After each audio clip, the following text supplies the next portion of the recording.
Xena and her boyfriend Lei are psychotic maniacs in love. They are currently in a courtroom planning something big. A world-famous gangster named Kun has been caught and is being convicted for murders, assaults, robbery, and many unforgivable crimes. Being his lawyer, Xena takes a stand against the judge's decision. Suddenly, her boyfriend Lei gets up from the audience and starts firing at everyone. He is joined by his gang members, who are here to rescue Kun. After killing everyone present in the courtroom, Xena and Lei start making out. Kun orders them to let him out of the handcuffs first, but they only laugh at him. Suddenly, Kun notices an explosive in their hands, which blows up and kills him, while the couple is miraculously left unharmed. The scene cuts to a flashback. When Xena was first caught by Kun, he assaulted her in front of Lei, who couldn't raise his voice because he was scared of Kun's power. He silently tried to commit the unthinkable, but the bullets in the revolver ran short. At that moment, he vowed to make Kun pay. He also picked up Xena, telling her that their lives belong to each other. Back in the present, the couple's dream to kill Kun is finally accomplished. Outside, a SWAT team is waiting for the hearing to end. Their only job is to escort Kun out until Captain Gu hears a gunshot. Without waiting for official orders, he makes his way inside with his team. They get into an intense shootout with Lei's men. Xena pretends to be a damsel in distress and then stabs Gu in the back, but he manages to save himself and catch both Xena and her boyfriend. Ultimately, Lei sets off another explosive that kills him and blinds Gu forever. Xena, on the other hand, cries while holding her boyfriend's body. While being arrested, she vows to avenge his death by killing everyone Gu loves. In the following scene, Gu is told that he will never be able to see again. His only family is his daughter and his brother-like friend, Yan. They help him to the best of their abilities, but the trauma caused by the incident haunts Gu every night. The public blames him for all the deaths because he is the only SWAT personnel who came out alive from the court. Because of public pressure, he also loses his job. For the first week, Gu goes crazy and starts breaking things in the house. His daughter Sia keeps him sane most of the time, but in her absence, he can hardly think or work. Eventually, her playing the violin becomes his only way to relax. As days pass, Gu starts to heal. He also begins working on his hearing and other senses now that he can no longer see. One day, he surprises Sia by catching a ball thrown toward him. Gu is becoming Daredevil. To test his skills, she throws several balls at him and finds out that he has mastered the art of seeing without eyes in only a few months. Yan is amazed by his friend when Gu can tell exactly where he is standing just by sensing his presence. 6 months after the incident, Sia and Gu decide to go to Manila for a symphony competition. In the meantime, Xena is still in prison, counting the days until she can see Gu again. The gangster Kun had a son named Kang, who desperately wants to kill Xena. To do so, he sends a petition to move her to a different prison in Manila, but Xena knows about his intentions, so she refuses to sign the consent papers. Sia and Gu land in Manila and go directly to the theater for the competition. Sia loses her Rosen and is replaced by another girl.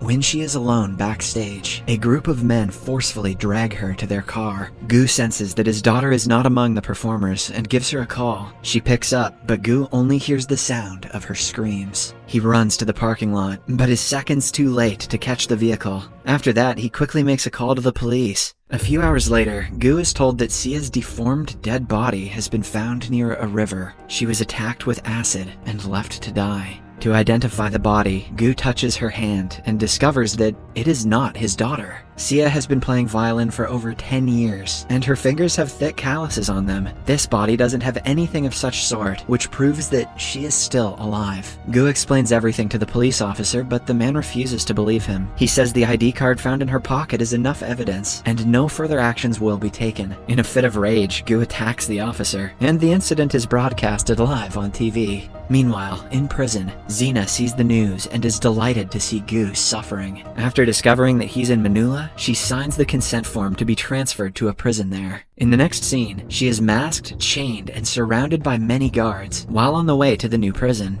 Suddenly, the vehicle stops, and Xena comes out with a gun in her hand, having killed everyone inside in less than a minute. She also ambushes all the guards following them, and eventually escapes. When Kang finds out about the escape, he kills a guard in anger. He orders more men to find her as soon as possible, assuming that his father will only attain peace when she dies. Somewhere else, Gu is in handcuffs being told that his daughter is definitely dead. He realizes that the police are not going to help him, and instead send him back home. Hence, when he gets the chance, he knocks out 2 of them and tries to escape. What he doesn't know is that Xena had been sitting in the front seat, waiting for him to do just that. Instead of killing him instantly, she pretends to be a good police officer who will help him find his daughter. Then, we finally get to see Sia with many other girls. They have been abducted by none other than Gangster Kang. He runs a huge traffic ring, kidnapping girls from around the globe and selling them through the dark web. He takes extra interest in Sia because of her beauty and raises her price.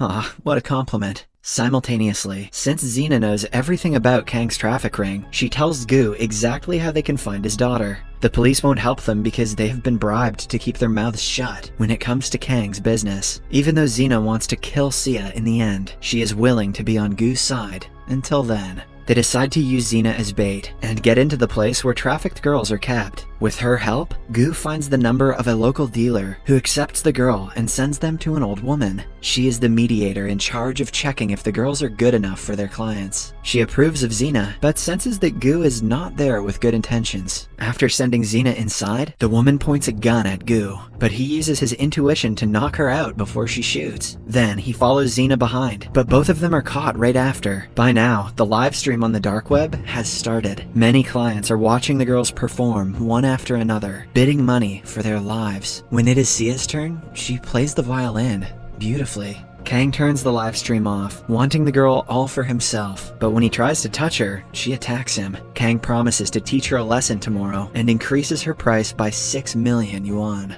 Somewhere else, Xena is hung upside down, and Gu is bound by a chained collar. Kang's partner Beth comes to taunt Xena and remind her of her boyfriend's death. When Xena in turn makes fun of her, she is drowned until she gets dizzy and then brought back up. Gu manages to break his handcuffs, but is easily overpowered by the gangsters. When Beth walks out for some time, he manages to turn the fight around and kill every one of them. He also breaks the water tank and saves Xena's life. Beth tells Kang that she has caught Xena, but upon returning to check up on the prisoners, both Xena and Gu are ready to attack her. She is held hostage and asked to reveal where Sia is. The woman only opens her mouth once a glass shard is held to her neck. She doesn't know which one is Gu's daughter, but all the girls kidnapped within the last week are with a man named Mai, who is also Kang's right-hand man. Suddenly, the police inspector, Rama, arrives at the scene with his squad. Before Beth is caught, Xena pushes her, making the glass shard go deep into her throat and kill her.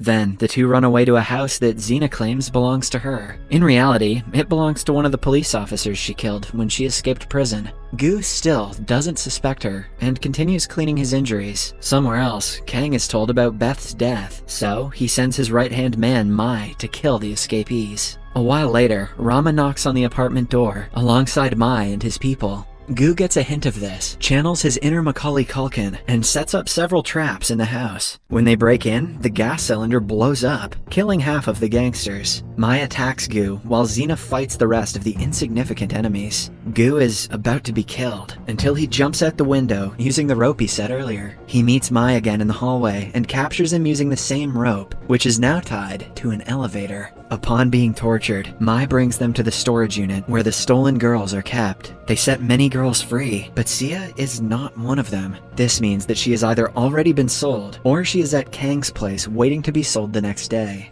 At the police station, Yan arrives and inquires about progress Rama has made in the case. When Rama refuses to share information, he goes looking for his friend on his own. Meanwhile, Gu holds Xena at knife point and asks her to reveal who she is. It turns out that he sensed the smell of a rotten corpse in the apartment that Xena claimed was hers. She simply smiles and says the same words she said when her boyfriend died. Gu registers who she is and calls her a crazy woman. Before they talk further, Yan arrives and points a gun at Xena. She quickly kills Mai to be the only person who knows where Sia is. If they kill her at this point, they might never get to see Sia, which gives her an advantage. Xena orders Gu to choose between his friend and his daughter. If he chooses the latter, he will have to kill Yan at this instant. Without hesitating, Gu chooses his daughter and stabs Yan, but not deep enough to kill him.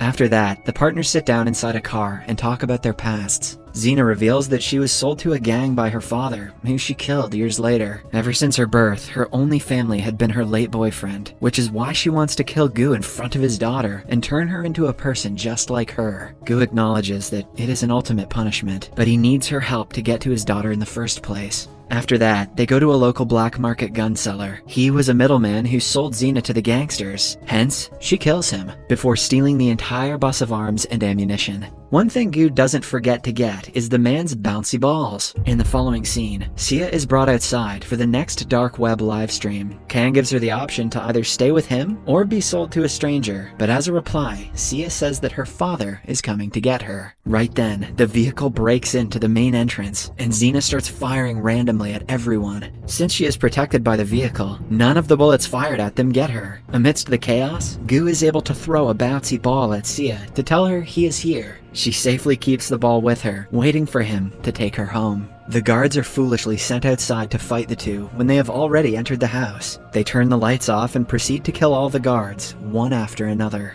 Eventually, Kang is left with only his lawyer and Sia. The lawyer also abandons him, saying that he is better off dead. As a last resort, Kang attaches a time bomb to Sia, but before anything else, he is shot and killed by Xena. After that, she hangs Sia upside down with a chain. If Gu knows where she is, he can pick her up. Hence, she throws the bouncy ball at him. Gu catches the ball and locates her successfully. He also shoots Xena dead right before catching his daughter. However, the storm hasn't passed yet, as the bomb is still attached to her. Right then, Jan arrives, revealing that his wound wasn't fatal. He helps Gu by giving him tools to defuse the explosive. The plan works, and all the good people are saved in the end. In the last scene, Jan and Sia come to see Gu in prison. They indulge in happy conversations about life and dating, not at all traumatized by the events of the film.